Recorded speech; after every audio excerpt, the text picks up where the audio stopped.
مقلوبات الدوال المثلثية.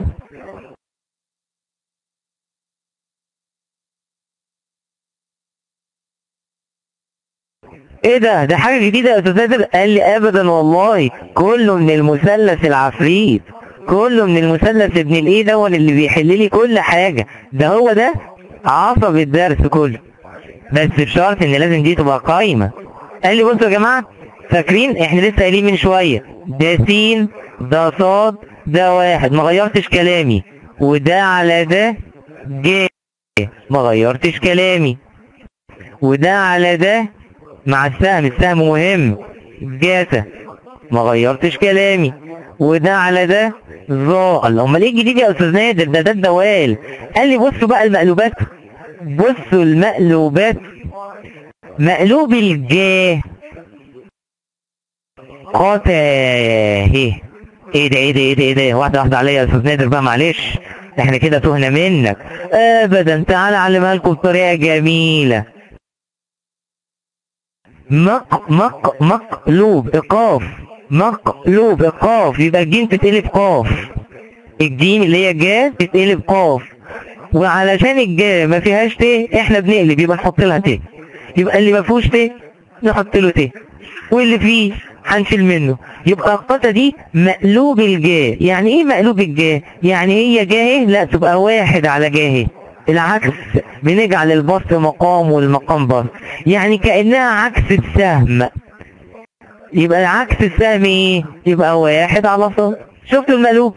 يبقى مقلوب الجا قتا، قلبنا الجيم قاف، واللي ما فيهوش ت حطينا له ت. بالمثل بقى يا جماعه، مقلوب الجتا هنقلب الجيم قاف، والجتا فيها ت، خلاص نشيل الت تبقى قا اهي، ده مقلوب الجتا، يعني واحد على جتا اهي. وامشوا عكس السهم، الجتا س على واحد، لا يبقى القاء واحد على س. طيب واحنا عارفين الظا، لا دي بقى ما بتقلبش القاف، الظا بتفضل ظا عادية بس هي ما فيهاش ت، حطوا لها ت تبقى ظا اهي، يبقى مقلوب الظا ظا اهي، ده مقلوب الظا اهي. جميلة بنلعب. طيب بنقلبها ازاي؟ اعكس الظا صاد على س، تبقى العكس س على صاد. ادي المقلوبات، لو صعبة اشوف علامة الخطأ، لو سهلة ادوني علامة الصح. يلا بقى يا استاذ نادر بقى مسائل، حدي حاجة صغيرة عشان اخد مسائل بقى خلاص. ايه هي الحاجة الصغيرة دي؟ حاجة اسمها إشارة الدوال المثلثية، إشارة الدوال ومقلوباتها، إشارة الدوال المثلثية ومقلوباتها، لأن اللي هيمشي على الدالة يمشي على مقلوبها. إيه بقى إشارة الدوال المثلثية دي؟ يعني عايزك تعرف الزاوية تبقى في الجهة بتاعتها موجبة امتى وسالبة امتى، على حسب الربع، على حسب الاربع. احنا عارفين ان احنا عندنا يا جماعة 4/4 مراجعينهم قبل كده، فاكرين؟ بحيث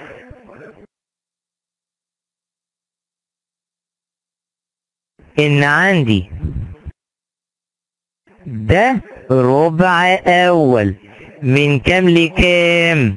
من 0 فاكرين ل90، او من 0 لطه على 2، والربع التاني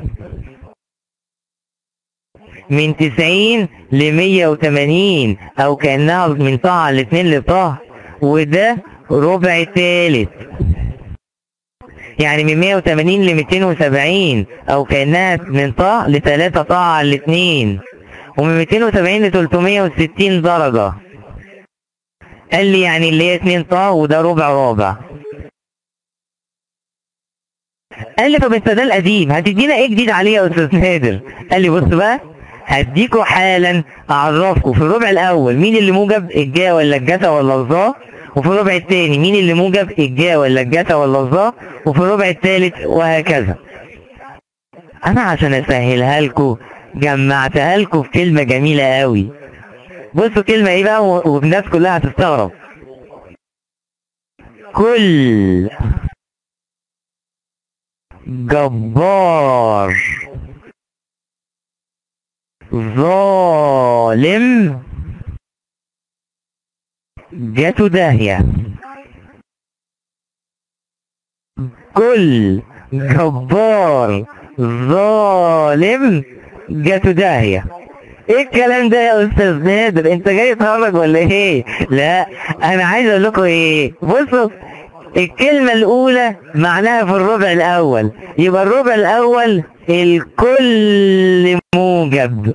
الكل موجب يعني ايه؟ يعني الجا موجبة والجتا موجبة والظا موجبة والمقلوبات بتاعتها القا والقتا والظتا. اي حاجة تقع في الربع الاولاني هجيب لها الناتج بتاعها يبقى بالموجب. طب الربع التاني يبقى مع الكلمة التانية. جبار يبقى الجا، جبار يبقى الجا. يبقى هنا في الربع التاني الجا بس هي اللي موجبة، طبعا الجا مقلوبها وقتا. طب اي حاجة تانية تقع في الربع التاني غير الجا ومقلوبها قتا يبقى بالسالب. يعني لو الظا جت في الربع التاني سالبة، الظتا سالبة، الجتا سالبة، القاء سالبة، لكن الجا والقتا بس اللي موجبين. ادي من الكلمة التانية. الكلمة الثالثة ظالم يبقى الظا، يبقى الكلمة الثالثة يعني الربع الثالث يبقى الظا هي اللي موجبة، هي ومقلوبها، اللي يمشي على الدالة يمشي على مقلوبها. اي حاجة غير الظا والظاطة تبقى سالبة. جميلة قوي الكلمة. جاتو الكلمة الرابعة يبقى مع الربع الرابع. جاتو يبقى الجتا هي اللي موجبة بس في الربع الرابع ومقلوبها قا، غير كده اي حاجة تبقى سالبة. هتقولوا لي طب والكلمة الخامسة داهية دي؟ قال لي دي عشان اكمل الجملة ويبقى ليها معنى. كل جبار ظالم جاته داهية. وفي ناس تانية تقول ايه؟ كل جميلة ظريفة جالها عريس. في ناس بتقول كده بس انا ما بحبش دي. عشان ايه؟ كل جميلة ظريفة جالها، في ناس بتفتكرها جالها دي يبقى جاي، لا خليها جاته احسن. خير يا نوران؟ انا اسفه في الحته دي مش مفهومه عندي ولا الحقيقه، معلش يعني انا ما بستحمل والله والمواضيع عندي بتبقى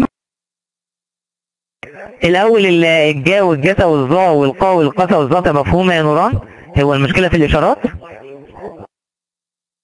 يعني في الاشارات، يعني الاشارات يعني بس مش حته عينيا الاثنين،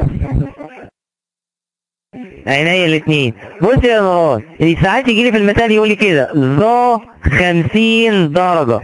انا عايز يعرف مش عايز يعرفها بكام، هو عايز يعرف موجبه ولا سالبه. ال50 دي ربع ايه؟ ربع اول. خلاص يبقى الناتج هيطلع بالموجب. ليه؟ عشان كل الدوال موجبه، الجا والجتا والظا والظتا وكله كله كله. لو قال لك بقى مثلا ايه؟ جا 230 درجة، عايز يعرف يطلع هتطلع بالموجب ولا بالسالب. ال 230 دي ربع ايه؟ تالت. مين اللي موجب في التالت؟ الظا والظتا، عشان كلمة كله جبار ظالم ظالم، يبقى الظا والظتا هي اللي موجبة. لكن دي جا يعني هيطلع بالسالب لانها مش ربعها. فهمت يا نوران هنشتغلها ازاي؟ بيعرفني الاشارة. يبقى الربع الاول كل الدوال بمقلوباتها موجبة. الربع الثاني لا لا لا لا الجا والقتا بس، الجا ومقلوبها. اي حاجة تانية في الربع الثاني تبقى سالبة غير الجا ومقلوبها. في الربع الثالث ظا والظا مقلوبها موجبين وغير كده سالب. في الربع الرابع جتا ومقلوبها. فدي بتتجاب من كلمة كل جبار ظالم جاته داهية. صعبة؟ جميلة اوي الكلمة دي، حطوها بقى في دماغكم. خير يا اسراء؟ هو انا ما فهمتش اللي هي 230 بالسالب. اسراء انا ما يهمنيش الناتج بكام، انا يهمني الاشاره. ال 230 دي ربع ايه يا اسراء؟ ربع تالت. اروح انا اسال نفسي مين اللي موجب في الربع التالت؟ الظا والظتا هما بس اللي موجبين. طب ما انا مسألتي ظا ولا ظتا؟ قال لي لا، ده انا مسألتي جا. لا لا لا لا لا، يبقى اكيد بالسالب، لان الموجب هو الظا والظتا بس. يبقى جا عشان وقعت في الربع الثالث وده مش ربعها، ده مش مكانها، تبقى بالسالب. وصلت يا اسراء؟ ايوه تمام تمام. خير يا احمد يا باسم. مستر بعد اذن حضرتك، هو ممكن مسائل علشان انا مش هفهم حاجه الا من المسائل. حالا بس الاول حبيت افهمكم الاول. انا بقى لما اجي احل مش هفضل كل شويه ارسم الرسمه، لا افتكروا دايما كلمه كل جبار ظالم جسداهيه دي. يلا مسائل يلا مسائل. بصوا المثال بيقول ايه. ناخد الاول مثال على الاشارات. مثال، السؤال بيجي كده يا جماعه، السؤال بيجي كده: ابحث مع الشرطه، قصدي ابحث اشاره الدوال المثلثية الآتية. على فكرة هو مش عايز النواتج، هو عايز بس تقول له الناتج يطلع بالموجب ولا بالسالب، عايز الإشارة فقط. طيب ورينا يلا يا أستاذ نادر. حاضر، وكمان ده أنا هوريكم حاجة جميلة قوي هدخلها مع الدروس القديمة في حساب المثلثات. بصوا أول مسألة، ظا 320 درجة. عايز يعرف دي موجبة ولا سالبة. اسأل احمد باسم بقى، حلو معايا واحدة واحدة ونتناقش سوا يا احمد يا باسم. اللي قول لي يا احمد 320 درجة دي ربع كام؟ 320 درجة دي ربع. تمام. مين ربع رابع؟ مين اللي المفروض موجب في الرابع؟ شوف الكلمة الرابعة، كل جبار ظالم جاتو داهية جاتو. يبقى مين المفروض موجب؟ الجاتا. يبقى الزاوية دي المفروض تبقى موجب لو هي جاتا، لكن هي اصلا عندك ايه في المسألة؟ يعني ده مش ربعها، يبقى المفروض الاشارة تطلع ايه؟ الناتج يطلع باشارته ايه؟ سالبة. يا رب تكون وصلت. يبقى هي عشان في الربع الرابع ما تبقاش موجبة الا لو جتا او مقلوب الجتا طبعا، لكن هي هنا ايه؟ ظا يا ولد، ده مش ربعها، يبقى سالبة. وصلت؟ اشوف علامة الصح.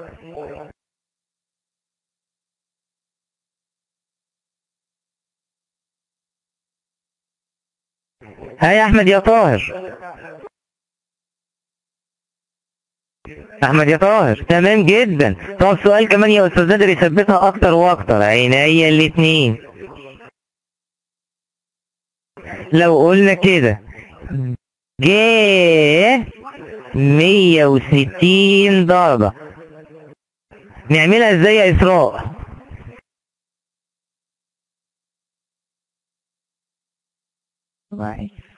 هي جاز ربع تاني. اروح سائل نفسي مين اللي موجب في التاني؟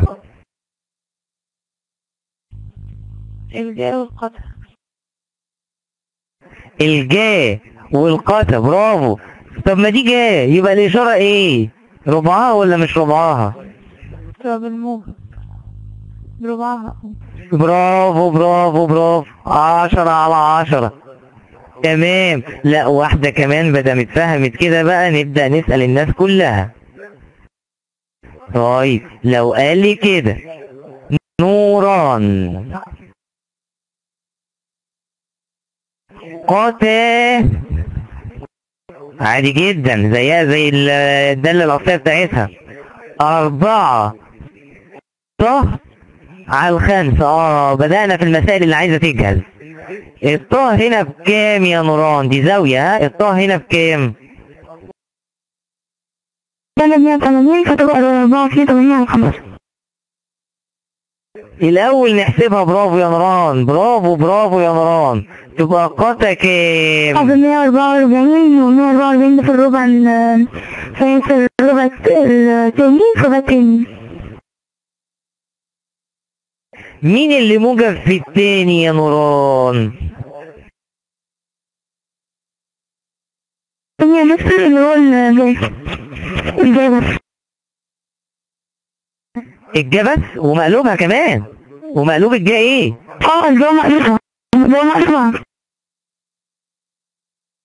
صح، الجا ومقلوبها. طب مقلوبها ايه؟ قول لنا مقلوبها ايه؟ مقلوب بالموجب دي بالسالب. يا نوران ردي عليا يا نوران.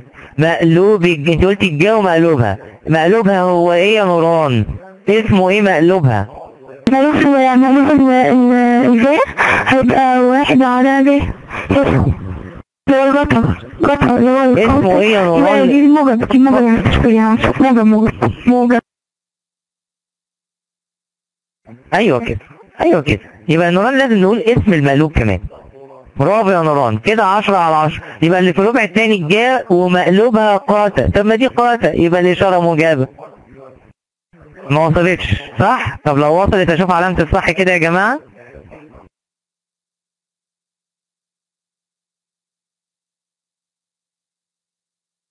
تمام. طب واحده كمان بقى وهدخلها مع الدروس القديمه شويه اهو، زي ما دخلت مع طه حاجه قديمه. لو سألت أحمد طاهر أنت مصري تقول لي إيه؟ هنغني ولا إيه؟ قا 750 درجة. الله الله الله يا أحمد يا طاهر، 750 دي كبيرة. 30 يبقى الربع الأول بيبقى فيه كل موجب، يبقى موجبة، إشارتها موجبة. إيه ده؟ طب أنت جبت إزاي 30؟ أنت جبت إزاي 30؟ ما طرحت منها 360، هي لفت لفتين، يعني 360 في 2 ب 720، يبقى لي من 750 30، يبقى خلاص يبقى هي كده في الربع الأول وكل موجب.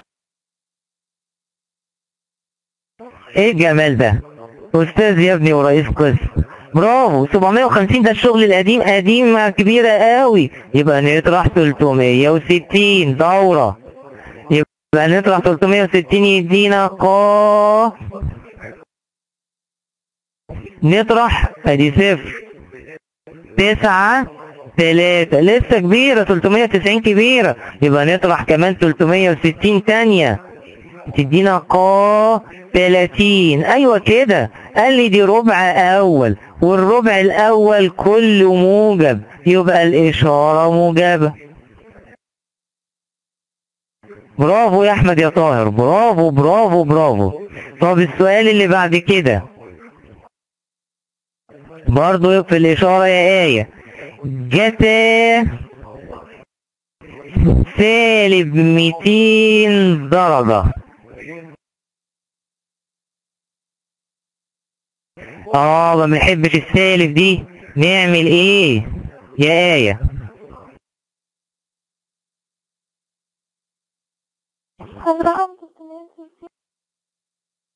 اطرح منها 360 ولا اجمع عليها؟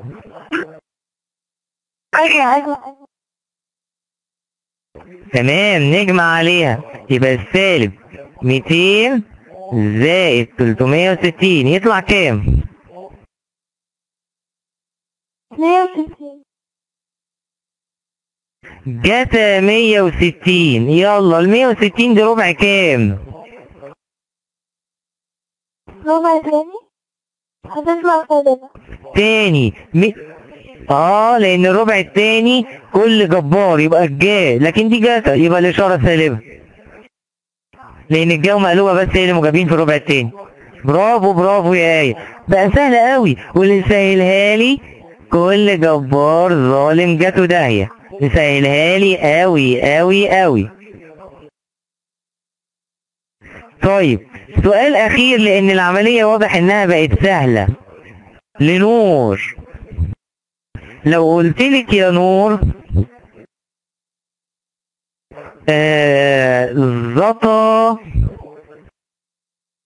زطا عشان يبقى خدنا كل حاجة.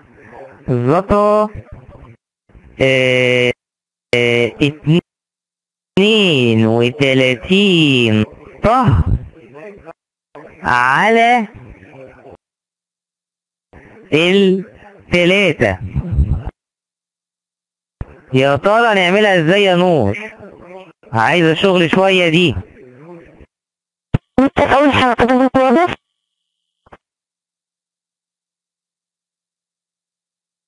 الأول ايه؟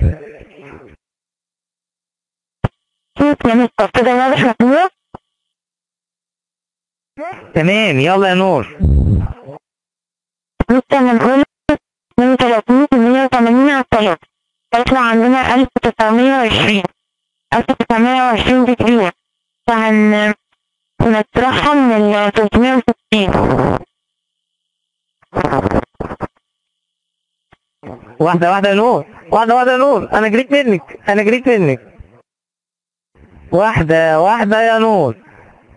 هتضربي 32 في 180 واللي يطلع تقسميه على التلاتة. طلع كام يا نور؟ ويلا كلنا نعمل معاها. تطلع 1920.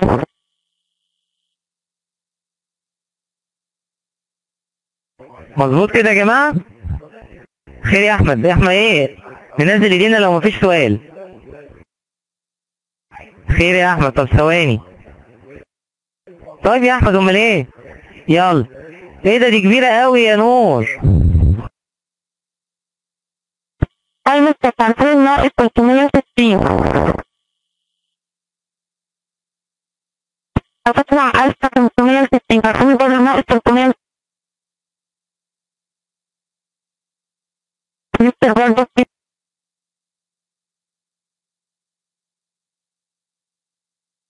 تمام.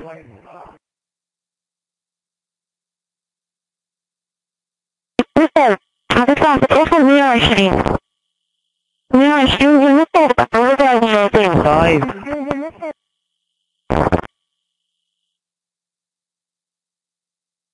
هي طلعت 1200. هنفضل نطرح. قالت لي هيطلع في الاخر الزطة 120. ال 120 دي ربع ايه قلتي؟ ربع تاني يا مس. طب الاشارة هنا بقى تبقى ايه في الزطة؟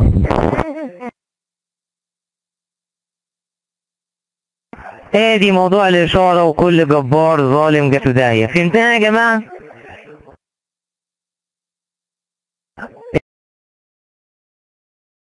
مهم جدا وعايز كل واحد قصاده الآلة عشان هنتعلم حاجة مهمة قوي مع بعض. عندنا موضوعنا النهاردة بيتكلم عن الدوال. ايه ده الدالة؟ بس الدوال المثلثية. الدوال على المثلثات فتسمى الدوال المثلثية. ايه هي الدوال المثلثية دي؟ اللي هي معرفش اذا كنتوا سمعتوا عنها في المدرسة ولا لأ، بس انا هأكد تاني. اللي هي هتبقى رمز الجا والجتا والظا. بس انا بصراحة لو بدأت معاكم كده على طول وقلتلكوا جا وجتا والظا يبقى احنا بنهرج، يبقى احنا ما بنقولش الاساس جه منين والصح ايه ويعني ايه معناها والكلام ده كله. فاحنا تعالوا من الاصل نعرف ايه هي الجا والجتا والظا وجات منين، ودي اختصارات كلام ايه. تعالوا اعرفوا جات منين. الاصل اصله ايه؟ احنا هنفرض يا جماعة ان احنا عندنا، نفرض وجود حاجة اسمها دائرة الوحدة. ايه ده يعني ايه يا استاذ نادر دائرة الوحدة دي؟ اي يعني نصف القطر فيها بواحد. ما هي معنى كلمة دائرة الوحدة يعني اي نصف قطرها بواحد. طيب وبعدين يا استاذ نادر اهي دائرة الوحدة هي يا جماعة علشان نشرح مظبوط. ما معنى دائرة الوحدة؟ يعني عندي مركزها مثلا ميم ونصف قطرها واحد. طيب هتعمل عليها ايه يا استاذ نادر دي؟ قال لي كالآتي يا جماعة. هنحط محوري الإحداثيات السين والصاد بحيث ان يتلاقوا عند المركز كده. بصوا ادي محور السينات، ادي محور الصادات، تلاقوا في المركز، يعني كأن المركز هو نقطة الأصل واو اللي تلاقوا فيها. ادي محور السينات الموجبة. اللي هيتوه يقول لي انا ماشي واحدة واحدة، وادي محور السينات السالبة، وادي محور الصادات الموجبة، وادي محور الصادات السالبة. حتى الآن ما قلتش حاجة غير ان انا عندي دائرة وحدة يعني نصف قطرها بواحد. وعملت ايه يا استاذ نادر؟ جيت عند المركز حطيت المحورين س وص. طب وبعدين؟ قال لي هنرسم زاوية في وضعها القياسي. فاكرين يعني ايه زاوية في وضعها القياسي؟ يعني زاوية رأسها نقطة الأصل والضلع الابتدائي محور السينات زي كده. وبصوا بصوا بصوا اهي، كأن الزاوية دي، انا بتكلم عن الزاوية دي اهي اهي، هي الزاوية دي. طيب هنعمل فيها ايه يا استاذ نادر؟ هنزل يا جماعة اقفل مثلث قائم، هنزل الضلع ده واقفل مثلث قائم. يبقى البداية ان انا عملت زاوية وليكن هنا مثلا الف، وادي الميم وادي الب. عملت نزلت بمثلث قائم، ولازم شغلي على مثلث قائم. ايه اللي عملته بقى في المثلث ده؟ المثلث دون واضح ان الضلع الف ميم، شايفين الضلع الف ميم هو مش عارفينه بكام، بس لانه واقع على محور السينات هنسميه سين، يعني كانه في سين. صعبه؟ ليه سميناه سين؟ احنا ما نعرفوش، لانه واقع على محور السينات. طب شايفين الضلع الف ب؟ لانه بيوازي محور الصادات، احنا ما نعرفوش بكام بس هنسميه صاد. ليه؟ عشان هو بيوازي محور الصادات. تمام قوي يا استاذ نادر، ده لغايه دلوقتي كل حاجه منطقيه. طب البه ميم؟ قال لي البه ميم ده نصف قطر في الدايره، صح ولا غلط؟ مش البه ميم ده نق يا جماعه؟ طب ما انا قايل ان النق بواحد، يبقى البه ميم بواحد. الله، كل حاجة معروفة سببها، سبب تسميتها ايه. الاول عملت زاوية في وضعها القياسي وقفلت مثلث قائم، عشان هوريكم ازاي دلوقتي بنجيب الجا والجتا والظا اللي هنقول لكم هي ايه دلوقتي حالا. الضلع الف ميم احنا ما نعرفوش بكام، ولكن لانه واقع على محور السينات هنسميه بسين. طب والضلع الف ب انا معرفوش بكام، لكن لانه واقع على لانه بيوازي محور الصادات هنسميه صاد، انتصار. اما الضلع ب م لانه نصف قطر في الدايره واحنا قايلين نصف قطر بواحد، يبقى ب م بواحد. اهو انا عايز بقى اجيب الدوال المثلثيه للزاويه اللي هنا دي. ايه رايكم؟ تيجوا ناخد المثلث دون بدل ما نلعبك الرسمه ونكبره بره الرسمه. يعني يبقى كده يا جماعة، بصوا هناخد المثلث بره عشان اشرح لكم بقى عليه خلاص كده كل حاجة. انا ما رضيتش ارسم لكم المثلث من الاول عشان تقولوا لي ده جه منين، حبيت اعرفكم جه منين. ادي المثلث اهو كاني كبرته، ادي كأن هنا الالف اللي عندها 90، وادي الب اللي فوق، وادي هنا الميم هو، وادي هنا السين تحت اللي هي الالف ميم، وادي هنا الصاد، وادي هنا الواحد، وادي هنا الزاوية اهي اللي عايزين نجيب عليها كل حاجة. اللي تاه لغاية دلوقتي يديني علامة الخطأ، ده انا ماشي واحدة واحدة وتاتا علشان اعرفكم كل حاجة جت منين. لو فاهمين اشوف علامة الصح. الله عليكم الله عليكم. اول حاجة احنا ممكن من فيثاغورس نطلع قاعدة قبل ما نجيب الجا والجتا والظا. من فيثاغورس ايه هي؟ فيثاغورس قال لي لو انا عايز الوتر، لو ربعت الضلعين وجمعتهم يديني تربيع الوتر. يعني كده س أس 2 وصاد أس 2 لو ربعت الضلعين وجمعتهم يساوي تربيع الوتر، يعني يساوي الواحد أس 2. لا طب ما هو 1 أس 2 يا أستاذ نادر بواحد، يبقى على طول 1 أس 2 بواحد. ادي أول قاعدة. ها فهمناها كده يا جماعة؟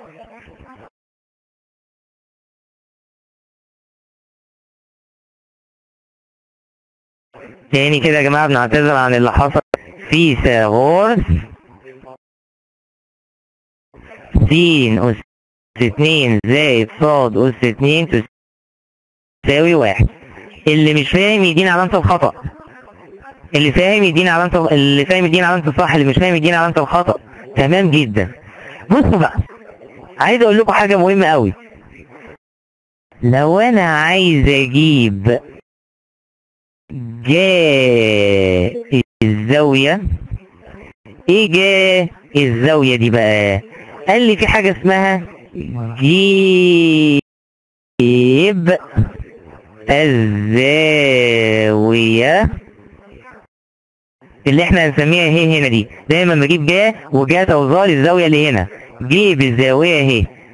قال لي ده بيساوي القاعدة بتاعتنا الإحداثي السيني، يعني بتساوي س. لا مش فاهمين يا أستاذ نادر. أقول لكم يا سلام، عينيا الاتنين. الجيب بنختصرها، ده رمز، ده معنى الدالة، ده معنى الدوال المثلثية، هو ده المعنى بتاعنا.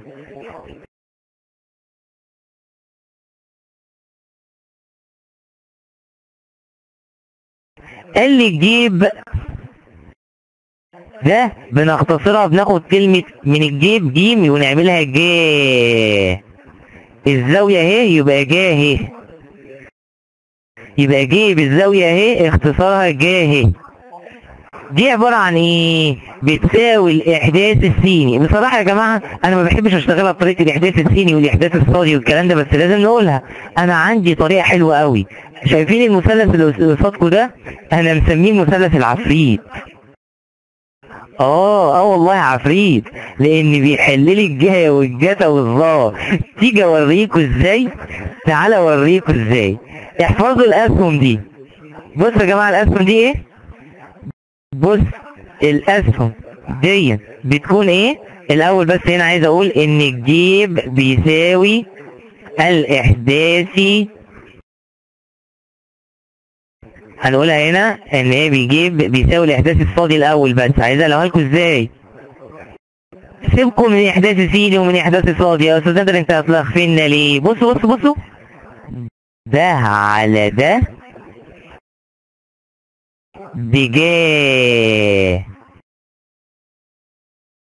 وده على ده اتجاه السهم بجتا،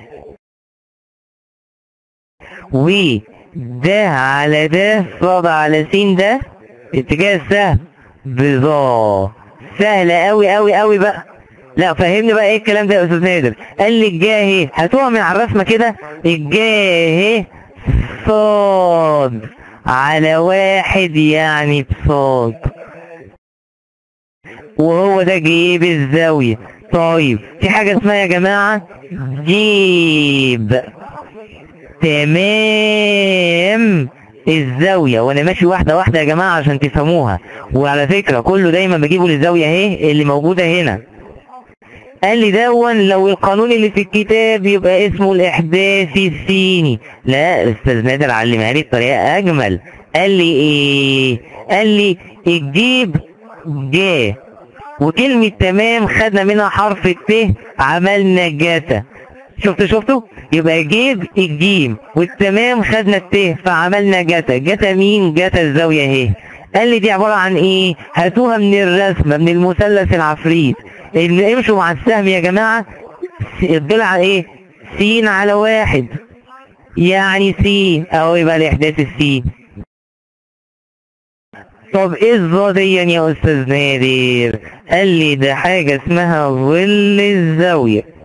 ظل الزاوية اهي. ده بقى ايه؟ قال لي ده الاحداثي الصادي على الاحداثي السيني. ايه ده ايه ده ايه ده ايه الكلام ده يا استاذ نادر؟ قال لي تعالى اوريكم. ظل، خدنا من كلمة ظل حرف الظا وعملنا ظا.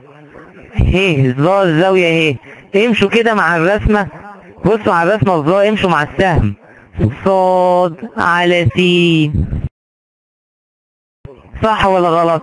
على فكرة الصاد دي اللي هي ايه من اول قانون؟ اللي هي جا، يبقى نقدر نقولها برضو جا اهي على السين اللي هي في القانون التاني جات اهي. ادي الثلاث قوانين بتوعها اهي. الثلاث قوانين دي يا جماعة بيتجابوا من المثلث العفريت. لو حفظت الاسهم دي سهلة جدا جدا جدا. امال ايه بقى كلمة جيب وجيب تمام والظل؟ دي اسماء الدوال. عارفين زي ايه؟ زي كان زمان دالة سين كانت بتسمى دالة سين اهي. دالة كان رمز دالة سين بس كانت دالة عادية. انما هنا في المثلثات ما اسمهاش دالة سين، اسمها جيب اللي هي جا، جيب تمام اللي هي جتا، ظل اللي هي ظا. والمثلث العفريت ده في دماغنا دايما يا جماعه، دايما اللي تحت سين كانه محور سينات، اللي واقف ده صاد كانه محور صادات، وده واحد لانها دائره وحده. لو وصلت اشوف علامه الصح.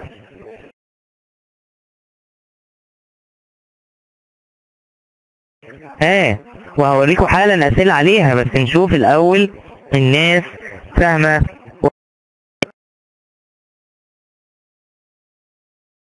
مقلوبات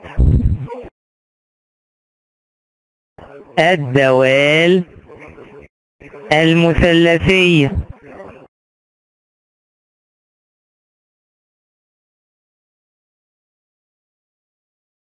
ايه ده؟ ده حاجة جديدة يا استاذ نادر؟ قال لي ابدا والله، كله من المثلث العفريت، كله من المثلث ابن الايه دون اللي بيحل لي كل حاجة. ده هو ده عصب الدرس كله، بس بشرط ان لازم دي تبقى قايمة.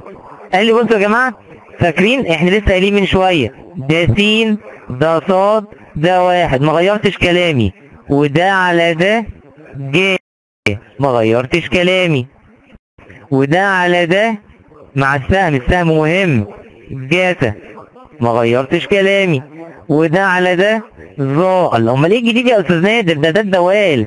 قال لي بصوا بقى المقلوبات، بصوا المقلوبات. مقلوب الجاه قاتا اهي. ايه ده ايه ده ايه ده ايه ده؟ واحده واحده عليا يا استاذ نادر بقى، معلش احنا كده تهنا منك. ابدا، تعالى اعلمها لكم بطريقه جميله. مقلوب قاف، مقلوب قاف، يبقى الجيم تتقلب قاف. الجيم اللي هي جا تتقلب قاف، وعلشان الجا ما فيهاش ت احنا بنقلب، يبقى نحط لها ت. يبقى اللي ما فيهوش ت نحط له ت، واللي فيه هنشيل منه.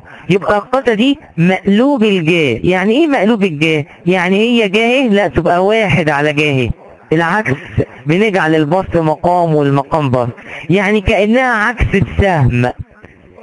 يبقى عكس السهم ايه؟ يبقى واحد على صاد. شفتوا المقلوب؟ يبقى مقلوب الجا قتا، قلبنا الجيم قاف، واللي ما فيهوش ت حطينا له ت. بالمثل بقى يا جماعه، مقلوب الجتا هنقلب الجيم قاف، والجتا فيها ت، خلاص نشيل الت تبقى قا اهي. ده مقلوب الجتا، يعني واحد على جتا اهي. وامشوا عكس السهم، الجتا س على واحد، لا يبقى القاء واحد على س. طيب واحنا عارفين الظا لا دي بقى ما بتقلبش القاف، الظا بتفضل ظا عاديه بس هي ما فيهاش ت، حطوا لها ت تبقى ظا اهي. يبقى مقلوب الظا ظا اهي، ده مقلوب الظا اهي. جميله بنلعب. طيب بنقلبها ازاي؟ اعكس الظا صاد على س تبقى العكس س على صاد. ادي المقلوبات. لو صعبة اشوف علامة الخطأ، لو سهلة ادوني علامة الصح. يلا بقى يا استاذ نادر بقى مسائل، حدي حاجة صغيرة عشان اخد مسائل بقى خلاص. ايه هي الحاجة الصغيرة دي؟ حاجة اسمها إشارة الدوال المثلثية. إشارة الدوال ومقلوباتها، إشارة الدوال المثلثية ومقلوباتها، لأن اللي هيمشي على الدالة يمشي على مقلوبها. إيه بقى إشارة الدوال المثلثية دي؟ يعني عايزك تعرف الزاوية تبقى في الجهة بتاعتها موجبة امتى وسالبة امتى، على حسب الربع، على حسب الاربع. احنا عارفين ان احنا عندنا يا جماعة 4/4 مراجعينهم قبل كده، فاكرين؟ بحيث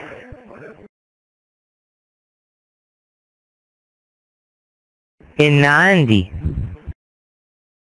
ده ربع اول من كام لكام؟ من 0 فاكرين ل90، او من 0 للطه على 2. والربع التاني من 90 ل180، او كأنها من طه على 2 لطه. وده ربع تالت، يعني من 180 ل270، او كأنها من طه ل3 طه على 2. ومن 270 ل360 درجة. قال لي يعني اللي هي 2 طه، وده ربع. قال لي طب انت ده القديم، هتدينا ايه جديد عليه يا استاذ نادر؟ قال لي بص بقى، هديكوا حالا اعرفكم في الربع الاول مين اللي موجب، الجا ولا الجتا ولا الظا، وفي الربع الثاني مين اللي موجب، الجا ولا الجتا ولا الظا، وفي الربع الثالث وهكذا. انا عشان اسهلها لكم جمعتها لكم في كلمة جميلة قوي. بصوا كلمة ايه بقى والناس كلها هتستغرب. كل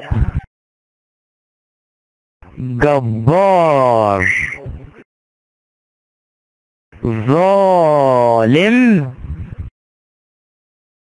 جاته داهية. كل جبار ظالم جاته داهية. ايه الكلام ده يا استاذ نادر؟ انت جاي تهرج ولا ايه؟ لا انا عايز اقول لكم ايه، بصوا الكلمة الاولى معناها في الربع الاول، يبقى الربع الاول الكل موجب. الكل موجب يعني ايه؟ يعني الجا موجبة والجتا موجبة والظا موجبة والمقلوبات بتاعتها القا والقتا والظتا. اي حاجة تقع في الربع الاولاني هجيب لها الناتج بتاعها يبقى بالموجب. طب الربع التاني يبقى مع الكلمة التانية، جبار يبقى الجا، جبار يبقى الجا. يبقى هنا في الربع التاني الجا بس هي اللي موجبة، طبعا الجا ومقلوبها وقتا. طب اي حاجة تانية تقع في الربع التاني غير الجا ومقلوبها قتا يبقى بالسالب. يعني لو الظا جت في الربع التاني سالبة، الظتا سالبة، الجتا سالبة، القاء سالبة، لكن الجا والقتا بس اللي موجبين. ادي من الكلمة التانية. الكلمة الثالثة ظالم يبقى الظا، يبقى الكلمة الثالثة يعني الربع الثالث يبقى الظا هي اللي موجبة، هي ومقلوبها، اللي يمشي على الدالة يمشي على مقلوبها. اي حاجة غير الظا والظا تبقى سالبة. جميلة قوي الكلمة. جاتو الكلمة الرابعة يبقى مع الربع الرابع، جاتو يبقى الجتا هي اللي موجبة بس في الربع الرابع ومقلوبها قا. غير كده اي حاجة تبقى سالبة. هتقولوا لي طب والكلمة الخامسة ده هي دي؟ قال لي دي عشان اكمل الجملة ويبقى ليها معنى. كل جبار ظالم جاته داهية. وفي ناس تانية تقول ايه؟ كل جميلة ظريفة جالها عريس. في ناس بتقول كده بس انا ما بحبش دي. عشان ايه؟ كل جميلة ظريفة جالها، في ناس بتفتكرها جالها دي يبقى جاي، لا خليها جاته احسن. خير يا نوران. انا اسفة في الحتة دي مش مفهومة عندي ولا الحقيقة. معلش يعني انا النهارده عامله والله والمواضيع عندي ده الاول الجا والجتا والظا والقا والقسا والظا مفهومه يا نوران؟ هو المشكله في الاشارات؟ المسألة بس الإشارات يعني إشارات يعني بس عشان عينيا الاتنين عينيا الاتنين. بص يا نوران، ساعات يجيلي في المثال يقولي كده ظا 50 درجة. أنا عايز يعرف إن مش عايز يعرفها بكام، هو عايز يعرف موجبة ولا سالبة. ال50 دي ربع إيه؟ ربع أول. خلاص يبقى الناتج هيطلع بالموجب. ليه؟ عشان كل الدوال موجبة، الجا والجتا والظا والظتا وكله كله كله. لو قال لك بقى مثلا ايه جا 230 درجة، عايز يعرف هتطلع بالموجب ولا بالسالب. ال 230 دي ربع ايه؟ تالت. مين اللي موجب في التالت؟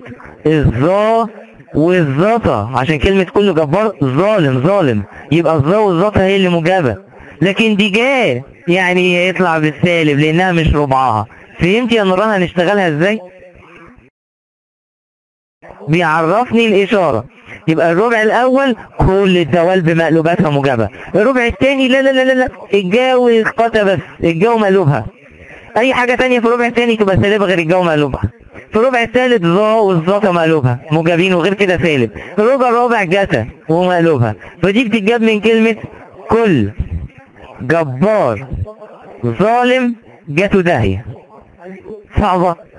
جميلة أوي الكلمة دي، حطوها بقى في دماغكم. خير يا إسراء؟ هو انا ما فهمتش اللي هي 230 بالسالب. إسراء أنا ما يهمنيش الناتج بكام، أنا يهمني الإشارة. ال 230 دي ربع إيه يا إسراء؟ ربع تالت. أروح أنا أسأل نفسي مين اللي موجب في الربع التالت؟ الظا والظتا هما بس اللي موجبين. طب ما أنا مسألتي ظا ولا ظتا؟ قال لي لا ده انا مسألتي جا. لا يبقى اكيد بالسالب لان الموجب هو الظا والظتا بس. يبقى الجا عشان وقعت في الربع الثالث وده مش ربعها، ده مش مكانها، تبقى بالسالب. وصلت يا اسراء؟ اي تمام. خير يا احمد يا باسم؟ مستر بعد اذن حضرتك هو ممكن مسائل علشان انا مش هفهم حاجة الا من المسائل. حالا بس الاول حبيت افهمكم الاول. انا بقى لما اجي احل مش هفضل كل شويه ارسم الرسمه، لا افتكروا دايما كلمه كل جبار ظالم جاته داهيه دي. يلا مسائل. بصوا المثال بيقول ايه. ناخد الاول مثال على الاشارات. مثال السؤال بيجي كده يا جماعه، السؤال بيجي كده: ابحث مع الشرطة، قصدي ابحث إشارة الدوال المثلثية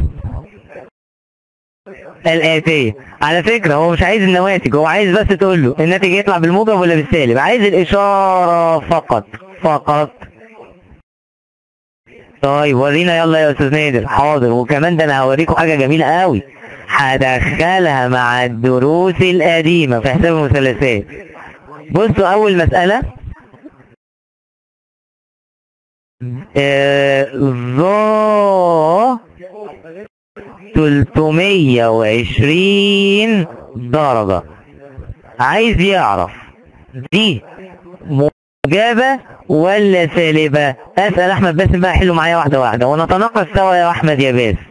اللي قول لي يا احمد 320 درجة دي ربع كام؟ 320 درجة دي ربع. تمام. مين ربع؟ مين اللي المفروض موجب في الرابع؟ شوف الكلمة الرابعة، كل جبار ظالم جاته داهية جاته. يبقى مين المفروض موجب؟ الجاتا. يبقى الزاوية دي المفروض تبقى موجب لو هي جاتا، لكن هي اصلا عندك ايه في المسألة؟ يعني ده مش ربعها، يبقى المفروض الاشارة تطلع ايه؟ الناتج يطلع باشارته ايه؟ سالبة. يا رب تكون وصلت. يبقى هي عشان في الربع الرابع ما تبقاش موجبة الا لو جتا او مقلوب الجتا طبعا، لكن هي هنا ايه ظاهية والده مش ربعها يبقى سالبة. وصلت؟ اشوف علامة الصح.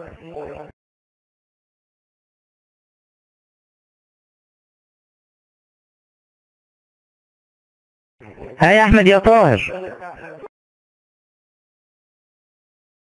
احمد يا طاهر تمام جدا. طب سؤال كمان يا استاذ نادر يثبتها اكتر واكتر، عينيا الاتنين. لو قلنا كده جه 160 درجة نعملها ازاي يا اسراء؟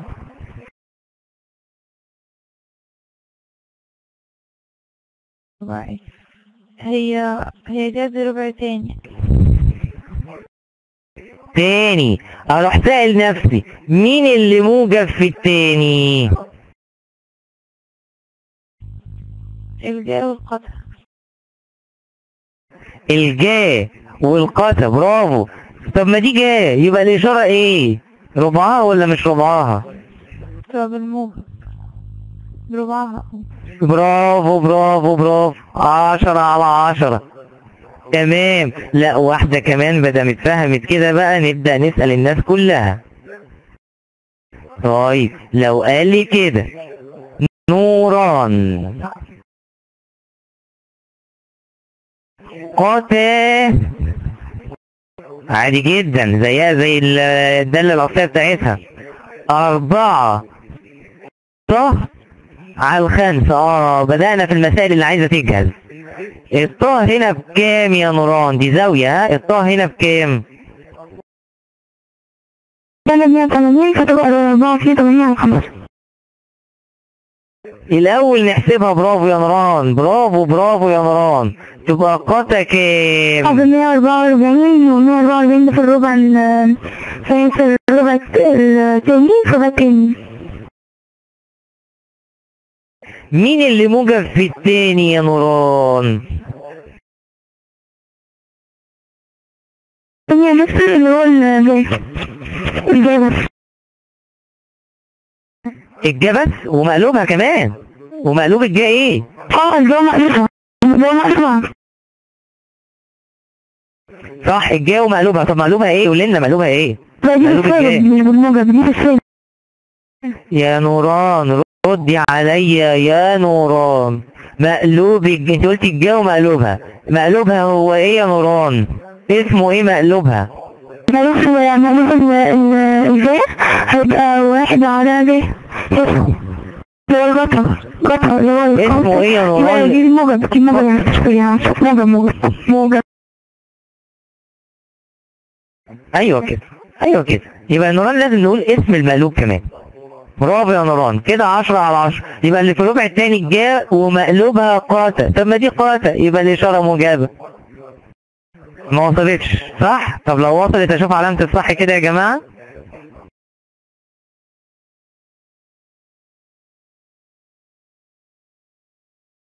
تمام. طب واحده كمان بقى وهدخلها مع الدروس القديمه شويه اهو، زي ما دخلت مع طه حاجه قديمه. لو سألت احمد طاهر انت مصري تقول لي ايه؟ هنغني ولا ايه؟ 750 درجة. الله الله الله، يا احمد يا طاهر 750 دي كبيرة. 30 يبقى الربع الأول بيبقى فيه كل موجب يبقى موجبة، إشارتها موجبة. ايه ده؟ طب انت جبت ازاي 30؟ انت جبت ازاي 30؟ ما طرحت منها 360، هي لفت لفتين يعني 360 في 2 ب720 يبقى لي من 750 30 يبقى خلاص، يبقى هي كده في الربع الأول وكل موجب. ايه الجمال ده؟ استاذ يا ابني ورئيس قسم، برافو. 750 ده الشغل القديم، قديمة كبيرة قوي. يبقى نطرح 360 دورة، يبقى نطرح 360 يدينا نطرح ادي 0 9 3 لسه كبيرة، 390 كبيرة. يبقى نطرح كمان 360 تانية، تدينا قا 30. ايوه كده، قال لي دي ربع اول، والربع الاول كله موجب، يبقى الاشارة موجبة. برافو يا احمد يا طاهر، برافو برافو برافو. طب السؤال اللي بعد كده برضو في الاشارة يا آية. جتا سالب 200 درجة. ما بنحبش السالب دي، نعمل ايه يا آية؟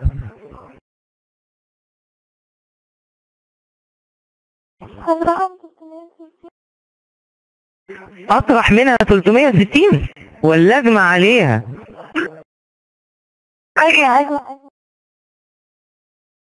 تمام، نجمع عليها. يبقى السالب 200 زائد 360 يطلع كام؟ 160. جتا 160. يلا ال 160 دي ربع كام؟ ربع تاني هتطلع سالبة. تاني لان الربع التاني كل جبار يبقى الجا، لكن دي جتا يبقى الاشارة سالبة، لان الجا ومقلوبة بس هي اللي موجبين في الربع التاني. برافو برافو يا آية، بقى سهلة قوي. واللي سهلها لي كل جبار ظالم جاته داهية، نسهلها لي قوي قوي قوي. طيب سؤال اخير، لان العملية واضح انها بقت سهلة. لنور، لو قلت لك يا نور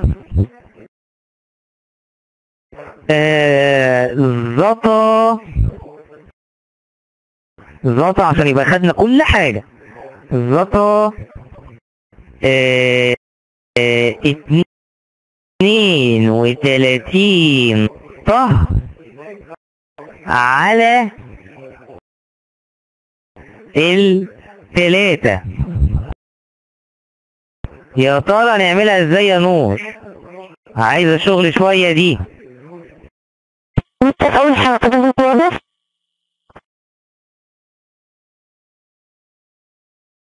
الاول ايه؟ كده واضح مكتوب. تمام، يلا يا نور. نقول من 30 ل 180 على 3 هيطلع عندنا 1920. 1920 دي كبيرة، هنطرحها من ال 360. واحدة واحدة يا نور، واحدة واحدة يا نور، أنا جريت منك. واحدة واحدة يا نور. هتضربي 32 في 180، واللي يطلع تقسميه على 3. طلع كام يا نور؟ ويلا كلنا نعمل معاها. تطلع 1920.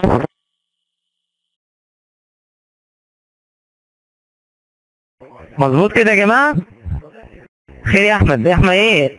ننزل إيدينا لو مفيش سؤال. خير يا أحمد، طب ثواني. طيب يا أحمد أمال إيه؟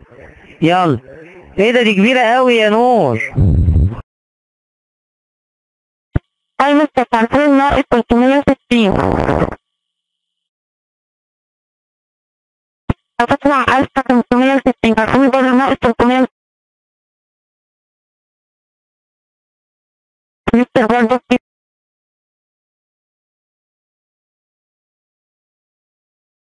تمام.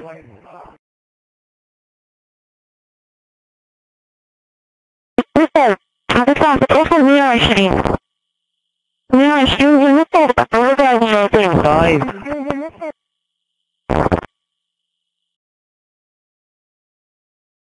هي طلعت 1200. هنفضل نطرح. قالت لي هيطلع في الاخر الزطا 120. ال 120 دي ربع ايه قلتي؟ ربع تاني يا مستر. طب الاشارة هنا بقى تبقى ايه في الزطا؟